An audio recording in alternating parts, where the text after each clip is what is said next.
أنعمت عليكم وأني فضلتكم على العالمين.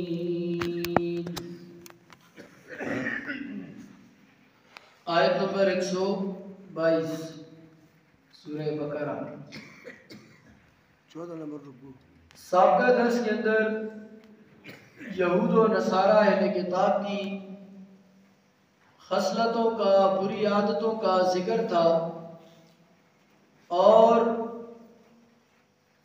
اس بات کی اوپر ذکر ہوا تھا کہ اہل کتاب یہود و نصارہ تو یہ چاہتے ہیں کہ وہ دوبارہ سے تمہیں اپنے دین سے پھیر کر دوبارہ سے تمہیں کیا ہے جی اس کی طرف لے آئیں، کفر اور شرک کی طرف لے آئیں.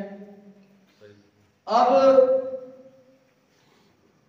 یہاں تک کہ بالکل واضح الفاظ کے اندر اللہ تعالیٰ نے مجھے اور آپ کو فرما دیا وَلَن تَرْضَ عَنْكَ الْيَهُودُ وَلَن نَّصَارَى حَتَّى تَتَّبِعَ مِلَّتَهُمْ. یہود و نصارہ اس وقت تک تم سے خوش نہیں ہوتے جب تک تم ان کے دین کی تابعداری نہ کرنے لگ جاؤ، تم ان کے دین پہ نہ آ جاؤ. یعنی ان کی جتنی بھی اچھائیاں ہیں ہمارے ساتھ، جتنی بھی بھلائیاں ہیں ہمارے ساتھ، وہ ساری کی ساری اس وجہ سے ہیں کہ یہ کیا ہو جائے جی، مسلمان دوبارہ سے اپنا دین چھوڑ کر ہماری طرف آ جائے. اب یہود اور نصارہ کی پرانی حسلتوں کو، غرور، تکبر، یہ ساری باتوں کو، حق کا انکار کرنا وغیرہ وغیرہ، تقریباً 19-20 ان سب باتوں کو بیان کرنے کے بعد پھر دوبارہ سے انہیں اس بات کی طرف توجہ دلائی گئی کہ دیکھو تم نے اتنی زیادہ نافرمانیاں کی، اس کے باوجود تم یاد کرو اس وقت کو کہ جب اللہ نے تمہارے اوپر احسانات اور انعامات کیے تھے. یعنی اللہ نے جو تمہارے اوپر انعام کیا، ان انعامات کو پہلے بھی ذکر کیا گیا تھا، یا بنی اسرائیل اذکروا نعمتی انعمت علیکم انی فضلتکم علی العالمین وغیرہ. اب دوبارہ پھر ذکر ہو گئے، کیونکہ انسان کے سامنے جب بار بار اس کی محسن کا، احسان مند کا کیا ذکر کیا جاتا ہے، جس کے اوپر احسان کرنے والا ہے، تو اس کے دل کے اندر کبھی نہ کبھی یہ چنگاری جاگ جائے اور اپنے محسن کو پہچان کر ہاں جی اس کی تابعداری کرنے میں لگ جائے. تو پہلے ذکر تھا، درمیان ان کی بری عادتوں کا ذکر، پھر دوبارہ اسی کی طرف انہیں توجہ دلائی گئی. یا بنی اسرائیل، اے اولاد یعقوب، اذکروا نعمتی التی انعمت علیکم، یاد کرو ان نعمتوں کو جو اللہ نے تمہاری اوپر کی، یاد کرو ان احسانوں کو جو اللہ نے تمہارے اوپر کیے. وَأَنِّي فَضَّلْتُكُمْ عَلَى الْعَالَمِينَ، اور ہم نے تمہیں فضیلت دی، بڑائی دی تمام اہل عالم پر، تمام جہان والوں پر بھی. اس وقت کے اعتبار سے ان کو افضل قرار دیا گیا. وَاتَّقُوا يَوْمًا لَا تَجْزِي نَفْسٌ عَن نَفْسٍ شَيْئًا، وَاتَّقُوا ڈرو اس دن سے، یوم لا تجزی نفس عن نفس شیئا، جس دن کام نہ آئے گا کسی انسان کو کوئی بھی چیز، کوئی ذرہ برابر چیز بھی انسان کو فائدہ نہیں پہنچائے گی. اس دن سے ڈرو. وَلَا يُقْبَلُ مِنْهَا عَدْلٌ وَلَا تَنفَعُهَا شَفَاعَةٌ، وَلَا يُقْبَلُ مِنْهَا عَدْلٌ، اور کسی سے اس دن کوئی بدلہ قبول نہیں کیا جائے گا. وَلَا تَنفَعُهَا شَفَاعَةٌ، اور نہ کسی کو کسی کی سفارش کام آئے گی، نفع دے گی. وَلَا هُمْ يُنصَرُونَ، اور نہ تو ان کی مدد کی جائے گی، ان کو مدد بھی نہیں پہنچے گی. ڈرو اس دن سے کہ جس دن دیکھیے دنیا کے اندر انسان پھنستا ہے کسی جگہ پر تو کیا کرتا ہے، یا پیسے دے دیتا ہے، بدلے میں کوئی چیز دے کر اپنی جان چھڑاتا ہے، اپنا کام نکلوا دیتا ہے. یا پھر کسی بڑے کے ساتھ تعلقات ہوتے ہیں تو اس کی سفارش کے کھاتے میں آگے چلا جاتا ہے، اور کیا ہے جی اس کا کام کر دیا جاتا ہے، اس پریشانی سے اس کو کیا جی بچا لیا جاتا ہے. یا پھر کیا کیا جاتا ہے جی، اسی محکمے کا کوئی بندہ اس کے ساتھ ہو جاتا ہے، تھوڑا گائیڈ کرتا ہے، تھوڑا بتا دیتا ہے، تھوڑا تعاون کرتا ہے، مدد کرتا ہے، اور اس کا کام نکل جاتا ہے. ہاں جی آخرت کے دن کے اندر کوئی بھی کسی کو کام آنے والا نہیں ہے، کوئی کسی کو کام آنے والا. فرمایا نہ تو وہاں پر بدلہ دے کر، نہ تو وہاں پر بدلہ دیں گے آپ، بدلے میں کوئی پیسے، قیمتی جواہرات وغیرہ وغیرہ کوئی چیز دے کر بندہ اپنی جان چھڑا سکے گا، اور کسی کی سفارش بھی وہاں پر قابل قبول نہیں ہوگی، کوئی فائدہ نہیں دے گی، اور نہ ہی کیا جی وہاں پر آپ کی کوئی مدد کرنے والا ہوگا۔ اس دن کو یاد کرو، استحضار کرو، سامنے لاؤ اس کے اپنی آنکھوں کے، اور کیا جی دنیا کے اندر نافرمانیوں سے اجتناب کر لو، باز آ جاؤ۔ اگلی آیات کے اندر وَإِذِ ابْتَلَىٰ إِبْرَاهِيمُ رَبُّهُ بِكَلِمَاتٍ فَأَتَمَّهُنَّ، حضرت ابراہیم علیہ السلام کے امتحانات کا ذکر ہے جی۔ کس کا ذکر ہے؟ امتحانات کا۔ پہلی بات تو یہ ہے امتحان کیوں لیا گیا ابراہیم علیہ السلام سے؟ اللہ رب کائنات جب علیم بذات الصدور ہے، وہ دلوں کے رازوں کو بھی جاننے والے ہیں، تو امتحان لینے کی پھر کیا ضرورت پڑی؟ امتحان کیوں لیا گیا؟ کیونکہ امتحان لیا جاتا ہے کہ بھئی بچے کے اندر قابلیت ہے یا نہیں، تو کیوں امتحان لیا گیا؟ فرمایا کہ ابراہیم علیہ السلام کے امتحان اس بنا پر نہیں تھا کہ اللہ تعالیٰ جاننا چاہتے تھے کہ یہ کتنا کیا جی ہوئے، بلکہ یہ امتحان تربیت کے مراحل سے گزارنا تھا اور ان کی عملی تربیت کرنا تھا۔ کیا تھا؟ یعنی عملی کیا جی معاملے کے اندر ڈال کر، مثال کے طور پر تکلیف پریشانی کے اندر ڈال کر ان کو صبر کی عملی پریکٹس کروانی تھی۔ ایک تو ترغیب دیتے تھے صبر کرنے مصیبت پر وغیرہ وغیرہ سارا، اور ایک عملی طور پر کیا جی پریکٹس کروانا، عملی طور پر۔ تو یہ ابراہیم علیہ السلام کے امتحان گویا کہ کیا تھا؟ عملی طور پر تھا، کہ عملی طور پر تربیت کا انداز تھا۔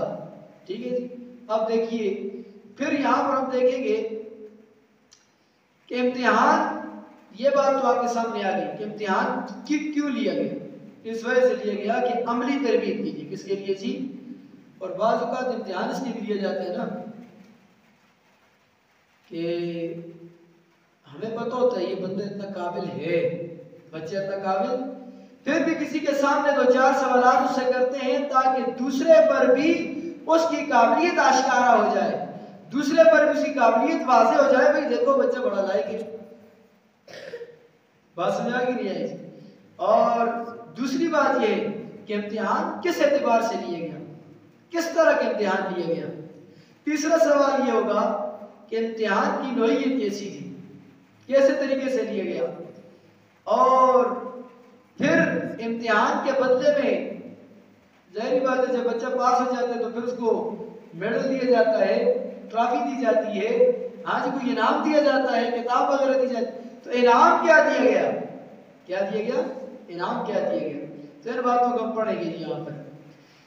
وَإِذِ ابْتَلَىٰ إِبْرَاهِيمَ رَبُّهُ بِكَلِمَاتٍ، اور جب ہم آزمایا ہم نے، وَإِذِ ابْتَلَىٰ مبتلا کیا، آزمایا ہم نے ابراہیم علیہ السلام کو، رَبُّهُ اس کے رب نے، بِكَلِمَاتٍ کئی باتوں کے ساتھ، کلماتٍ کئی باتوں کے ساتھ، فَأَتَمَّهُنَّ پھر انہوں نے ان باتوں کو، ان امتحانات کو کیا کیا؟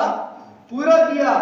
قَالَ إِنِّي جَاعِلُكَ لِلنَّاسِ إِمَامًا، قال رب کائنات نے فرمایا انی جاعلک للناس اماما، حضرت ابراہیم علیہ السلام کو رب کائنات نے امتحان میں مبتلا کیا، امتحان لیا۔ حضرت ابراہیم علیہ السلام امتحان میں کامیاب ہو گئے، جب امتحان میں کامیاب ہو گئے تو اللہ نے انعام دیا، انی جاعلک للناس اماما، ہم نے بنا دیا آپ کو لوگوں کا پیشوا، لوگوں کا امام۔ قال ومن ذریتی، ابراہیم علیہ السلام نے سوال کیے، اللہ مجھے تو آپ نے لوگوں کا پیشوا امام بنا دیا، میری اولاد کو بھی بنا دیجئے، یہ انعام ان پر بھی فرما دیجئے۔ فرمایا قال لا ینال عہد الظالمین، فرمایا آپ کی اولاد میں سے کوئی آپ کی پیروی اور اتباع کرے گا اس پر ہمارا یہ وعدہ ہے کہ اسے بھی ہم پیشوا بنائیں گے، لیکن جو روگردانی کرے گا، نافرمانی کرے گا، ہمارا وعدہ اس کے ساتھ جی، ہمارا وعدہ اس کے ساتھ نہیں۔ اب پہلی بات پہ آتے ہیں جی کہ ابراہیم علیہ السلام سے کیا کیا امتحانات لیے؟ کیسے انداز میں دیے. توجہ کیجئے کہ کیسے مشکل ترین مراحل میں حضرت ابراہیم علیہ السلام نے کیا ہے جی اپنی زندگی بسر کی اور کیسے سخت قسم کے امتحانات گزارے. سب سے پہلے آپ دیکھیے کہ جس گھر کے اندر پیدا ہوئے وہ گھر مشرکوں کا ہے. آپ علیہ السلام کا باپ مشرک ہے، بت فروش ہے. جس قوم، قبیلے، معاشرے، علاقے اور محلے میں پیدا ہوتے ہیں سارے کا سارا معاشرہ مشرک ہے، قوم قبیلہ مشرک ہے، بتوں کی پوجا کرنے والے ہیں. وہاں پر ابراہیم علیہ السلام کو حکم دے دیا کہ یہ سارے تو بتوں کو پوجنے والے ہیں، آپ ان کو بھی دعوت دیں، ان کی بھی اصلاح کریں اور خود دین الہی ایک خالص اللہ کی عبادت کرے، بتوں کی پوجا نہ کرے. کتنا مشکل ہے بھائی جی، کتنا مشکل ہے. نہیں سمجھ آئی نا؟ اچھا اور سمجھانا کم ذرا صبر کر. گل لٹرا تو بھی ہے نا، لٹرا کو تلا لا جس طرح تکڑا آستے ہاں گھرا میں بیاہ ہوتے ہیں. ہاں جی، ہم مولوی صاحب کے ساتھ بڑے پکے جڑے ہوتے ہیں، بڑے پیر صاحب کے مرید بھی ہیں جی، مولوی صاحب کے پکے خادم اور غلام بھی ہیں جی. ہاں اور دیگر کیا ہے جی دینی محفلوں مجلسوں میں بڑھ چڑھ کر آگے سے آگے جاتے ہیں جی. مولوی صاحب کہتے ہیں، پیر صاحب کہتے ہیں، امام صاحب کہتے ہیں بیٹے کی شادی ہے، گھر میں گانے باجے تبلے سرنگی نہیں لگانے، ڈیگ ڈھول ڈھمکے نہیں کرنے. ہم کہتے ہو جی بس میاں کا نا ماسیاں ڈاڑی نہیں پڑتا ماسیاں. ہم ذرا اس بات کو سوچیں، ہم گھر سے کیا شادی کے اندر ایک ڈھول نہیں روک سکتے تو اتنے بڑے مشرک معاشرے کے ساتھ مقابلہ کرنا کیا آسان تھا؟ مشکل تھا. بولیے مشکل. میں نے ایک مثال دی آپ کو چھوٹی سی تاکہ بات سمجھ میں آ جائے. تو بہرحال یہ عرض کر رہا تھا آج کل اس معاشرے میں آپ پردے کا اہتمام کریں. دیور سے پردہ ہے، آپ کے چاچو سے آپ کی زوجہ کا پردہ ہے، آپ کے ماموں سے آپ کی زوجہ کا پردہ ہے، بہنوئی سے پردہ ہے. پردہ کا اہتمام کریں. آج کل اس زمانے میں تو کیا ہوتا ہے لڑائیاں فساد. یہ بہت ساری باتیں ایسے آپ سوچ لیں تو ہم ان چھوٹے جو احکام پورے دین کے جز اور ایک حکم ہے اس کے اوپر ہم کاربند نہیں ہو سکتے. اتنا بڑا پورے معاشرے کے سامنے چیلنج کوئی آسان کام تھا. پہلے امتحان ابراہیم علیہ السلام کا یہ لیا گیا تھی، لیکن ابراہیم علیہ السلام نے وہ امتحان بھی پورا کیا. امتحان کے اندر کاربند رہے، ثابت قدم رہے اللہ کے فضل سے، مشرک معاشرے کے سامنے کھڑے رہے، بتوں کو بھی توڑا، سب کچھ کیا. نتیجہ یہ نکلا پوری قوم پکی ٹھنکی مخالف ہو گئی. ابراہیم علیہ السلام کو باپ نے بھی کہا کہ اگر تو ایسا نہیں کرتا، اپنی توحید کو نہیں چھوڑتا، ہمارے بتوں کی پوجا نہیں کرتا تو گھر سے نکال دوں گا. وہ بھی برداشت کیا، سب کچھ برداشت کیا. فیصلہ یہاں تک پہنچا کہ نمرود نے لا کے آگ میں ڈال دیا. ابراہیم علیہ السلام نے خود کو آگ پر تو پیش کر دیا، آگ کے اندر جل جانے کی اس قربانی کو تو پیش کیا، تسلیم کیا، لیکن توحید کو چھوڑا نہیں. توحید کو چھوڑا نہیں. آگ کے اندر بھی گزر گئے تھے. اگلی بار اللہ رب کائنات نے آگ کے اندر اس حضرت ابراہیم علیہ السلام کی کیسی حفاظت فرمائی. وہ پھر اگلی بار اب کیا ہے جی اس سے جب کیا جی ہو گئے آگ کے معاملے سے بھی گزر گئے، اب کیا جی حضرت حاجرہ کے ساتھ حکم ہوا کہ چلو جی اپنے اصلی وطن آبائی گاؤں کو، علاقے کو چھوڑ دو، اپنے اصلی وطن گاؤں کو چھوڑو اور جاؤ جی شام کو، شام کی طرف ہجرت کرو. حضرت ابراہیم علیہ السلام اپنے چھوٹے سے بچے اسماعیل علیہ السلام کو اور حاجرہ کو لیے جا رہے تھے. شام کو پہنچتے ہیں، جبرائیل علیہ السلام لے کے جا رہے. راستے میں جہاں کہیں سرسبز و شاداب جگہ آتی ہے ابراہیم علیہ السلام فرماتے ہیں یہاں پہ ٹھہر جائیں. فرمایا نہیں، منزل آگے ہے. پھر کہا یہاں پہ ٹھہر جائے, فرمایا نہیں منزل آگے.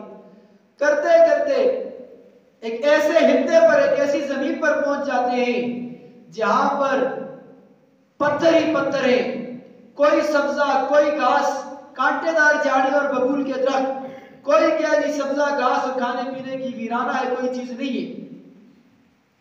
بیت اللہ کا بس کچھ نقشہ ہے, اس کے پاس لا کر کے جی چھوڑ دیا, فرمایا یہاں پر آپ نے قیام کرنا ہے.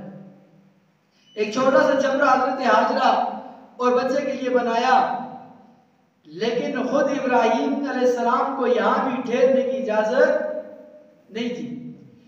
وہاں سے فرمایا دوبارہ ہجرت کرو, بیوی کو بچے کو اس تنہائی کے اندر چھوڑ کر ہجرت کر کے جائیں آپ کے جی دوبارہ شام کو. جب جیسے ہی پلٹنے لگے, بیوی کو یہ بھی نہیں کہا زوجہ کو کہ میں جا رہا ہوں جی فلاں فلاں کام سے جا رہا ہوں, نہیں, بس پلٹ گئے.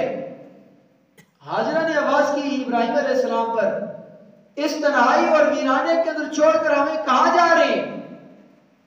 نہیں بولے, کیونکہ اللہ کا حکم, جواب تک نہیں دیا کہ اللہ کا حکم.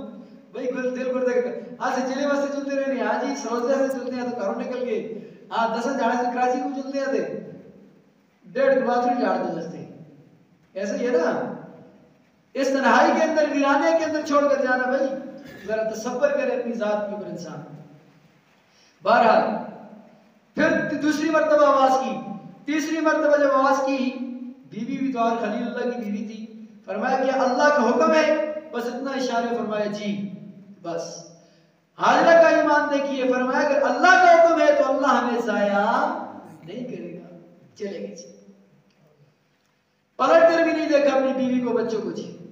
جاتے جاتے ایک ایسی جگہ پر پہنچے جہاں پر موڑ تھا, اور موڑ سے واپس ہونے کا کیا جی دیکھنے کا ارادہ مطلب نظر نہیں آ رہی تھی, جہاں پر ان کی زوجہ اور بچے تھے. وہاں پر کھڑے ہو کر حضرت ابراہیم علیہ السلام نے پھر دعائیں فرمائی, اے اللہ اس شہر کو امن والا بنا دے. پہلی دعا, اس شہر کو امن والا بنا دے,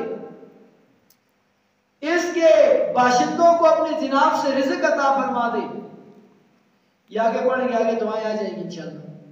تو یہ دعائیں جب فرمائی اور چلے گئے, اب یہ بچہ پیاس کی شدت کی وجہ سے تڑپ رہا ہے. ابراہیم علیہ السلام کچھ تھوڑی سی کھجوریں ان کے پاس چھوڑ کر چلے گئے. پیاس کی شدت کی وجہ سے تڑپا, ماں تو ماں ہے, پانی کی تلاش میں صفا مروہ کی ان چٹیل پہاڑوں پر بھاگنے لگی, دوڑنے لگی پانی کی تلاش میں. 7 چکر کاٹے, 7 پانی نہ ملا. واپس پہنچی تو دیکھتی ہیں حضرت اسماعیل علیہ السلام کے قدموں سے رب کائنات نے جبرائیل علیہ السلام کو بھیجا, پر مارا اور پانی نکل گیا, جس کو ہم لوگ کہتے ہیں زمزم. پانی کا چشمہ جاری ہو گیا جی. اب جہاں پر پانی ہوتا ہے وہاں پر پھر انسانیت بسیرا کرتی ہے. رب کائنات کا کام دیکھیے جی.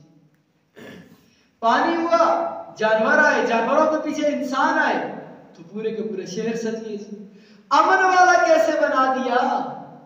امن والا ایسے بنایا کہ آپ حدود حرم کے اندر جاتے ہیں تو مکھی کو بھی مارنے کی اجازت نہیں ہے, پتے کو بھی درخت سے توڑنے کی اجازت نہیں ہے.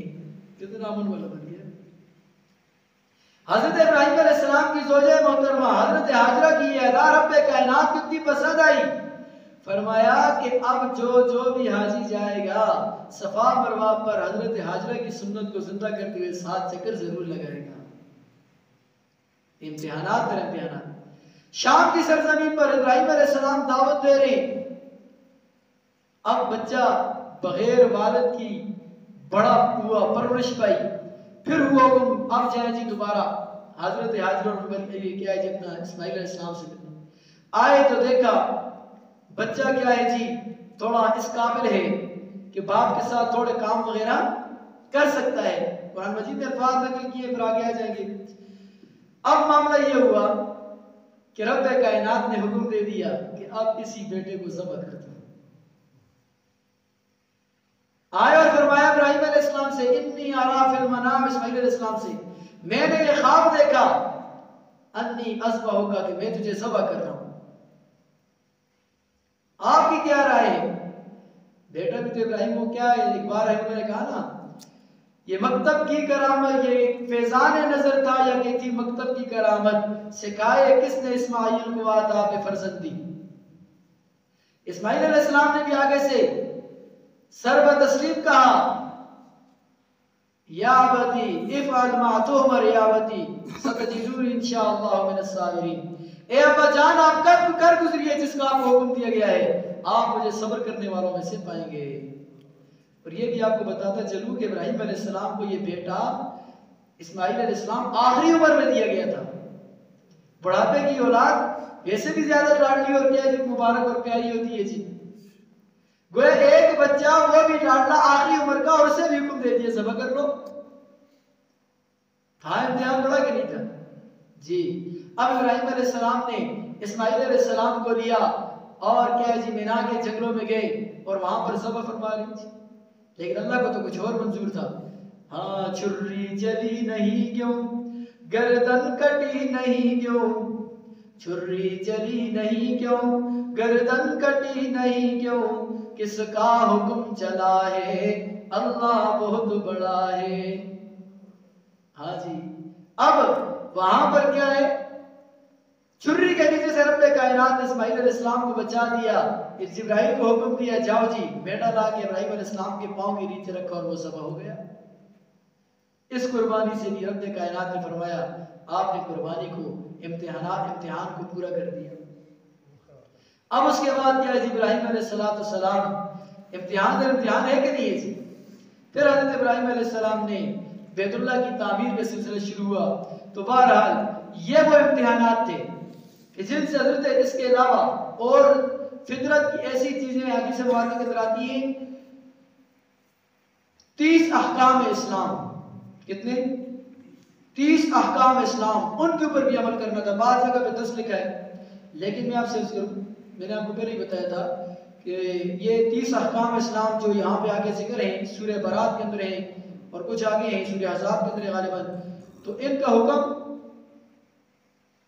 یہ ہم نے مدرسے میں لگائے ہوئے تھے اپنے اس کے اوپر لکھ کے ایک چارٹ پر لگائے گئے۔ میرے استاد محترم ہے تو انہوں نے فرمایا کہ ان 30 باتوں کا خلاصہ 5 باتوں میں، 5 کا 3 میں اور 3 کا 1 بات میں ہے کہ آئزی اختیار کر لو، 30 کی عمل ہو جائے گا آئزی۔ اور دوسرے الفاظ میں جو یہاں پر شیخ صفی رحمہ اللہ نے لکھا ہے کہ 30 باتوں کا خلاصہ 2 باتوں پر ہے، صبر اور یقین، صبر اور یقین۔ دیکھیے کتنی مصیبتیں پریشانیاں تکلیفیں آئی، صبر کیا، اپنے بچے کو بیوی کو تنہائی میں چھوڑ دیا، اللہ پر یقین کیا، صبر اور یقین۔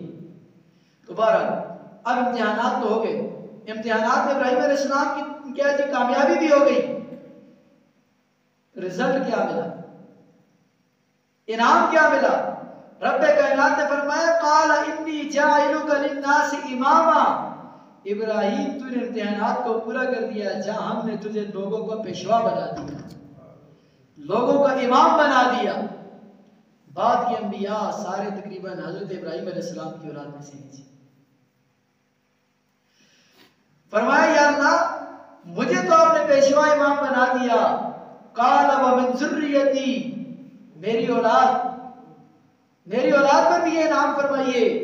رب کائنات نے فرمایا لا قال لا ینال عہد الظالمین، میرا یہ وعدہ آپ کی اولاد کو پیشوا اور مقتدا بنانے کا ہے سب کے ساتھ، مگر آپ کی اولاد میں سے جو کوئی آپ کے رستے کی نافرمانی کرے گا، روگردانی کرے گا، اس کے لیے میرا وعدہ شامل نہیں ہے۔ بات سمجھائیے کہ نہیں ہے جی؟ تو یہ انعامات تھے جی، یہ کیا تھے؟ انعامات تھے۔ بات سمجھ آ گئی؟ صحیح طریقے سے صحیح بات سمجھ آ گئی؟ تو آگے بیت اللہ کی بنا کا معاملہ ہے تو انشاءاللہ کیا جی پھر ذکر کرتے ہیں، کسی آیت کا ترجمہ کرتے ہیں۔ وَإِذِ ابْتَلَىٰ إِبْرَاهِيمَ رَبُّهُ بِكَلِمَاتٍ، اور جب آزمایا ابراہیم علیہ السلام کو اس کے رب نے بِكَلِمَاتٍ کئی باتوں میں، فَأَتَمَّهُنَّ پھر انہوں نے وہ باتیں پوری کی، قَالَ إِنِّي جَاعِلُكَ لِلنَّاسِ إِمَامًا، تو رب کائنات نے فرمایا ہم نے آپ کو بنا دیا لوگوں کا پیشوا اور امام، قال ومن ذریتی، اور میری اولاد میں سے بھی، حضرت ابراہیم علیہ السلام نے فرمایا میری اولاد میں سے بھی، قال لا ینال عہد الظالمین، فرمایا نہیں پہنچے گا میرا یہ وعدہ، میرا یہ اقرار ظالموں کو، یعنی جو ظالم ہو گیا آپ کی قوم میں سے نافرمانی کرنے والے، ان کے اوپر میرا یہ وعدہ نہیں ہے۔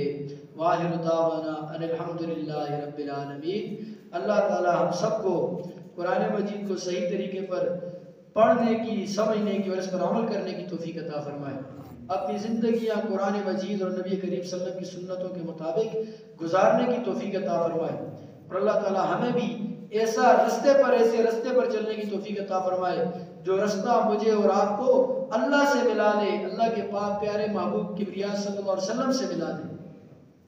اللہ تعالیٰ میرے اور آپ کے لیے نیک کام کرنا آسان فرما دے اور گناہوں سے بچنا آسان فرما دے، اور اللہ سے یہ دعا مانگتے رہنے چاہیے اللہ ہمیں گناہ کا موقع نہ دینا، ہم کمزور ہیں، ہم مبتلا ہو جائیں گے گناہ میں، اے اللہ ہم آپ سے آپ کا فضل مانگتے ہوئے التجا اور دعا کرتے ہیں، اے اللہ ہم آزمائشوں کے قابل بھی نہیں، ہم آزمائشوں بھی برداشت کر سکتے نہیں، اے اللہ ہمیں اپنی آزمائشوں سے، امتحانوں سے محفوظ فرمانا، اور ہمارے اوپر اپنا فضل والا معاملہ فرماتے ہوئے ہماری اولادوں کے اندر دین اور دنیا ہر اعتبار سے برکت فراوانی اور کثرت عطا فرما۔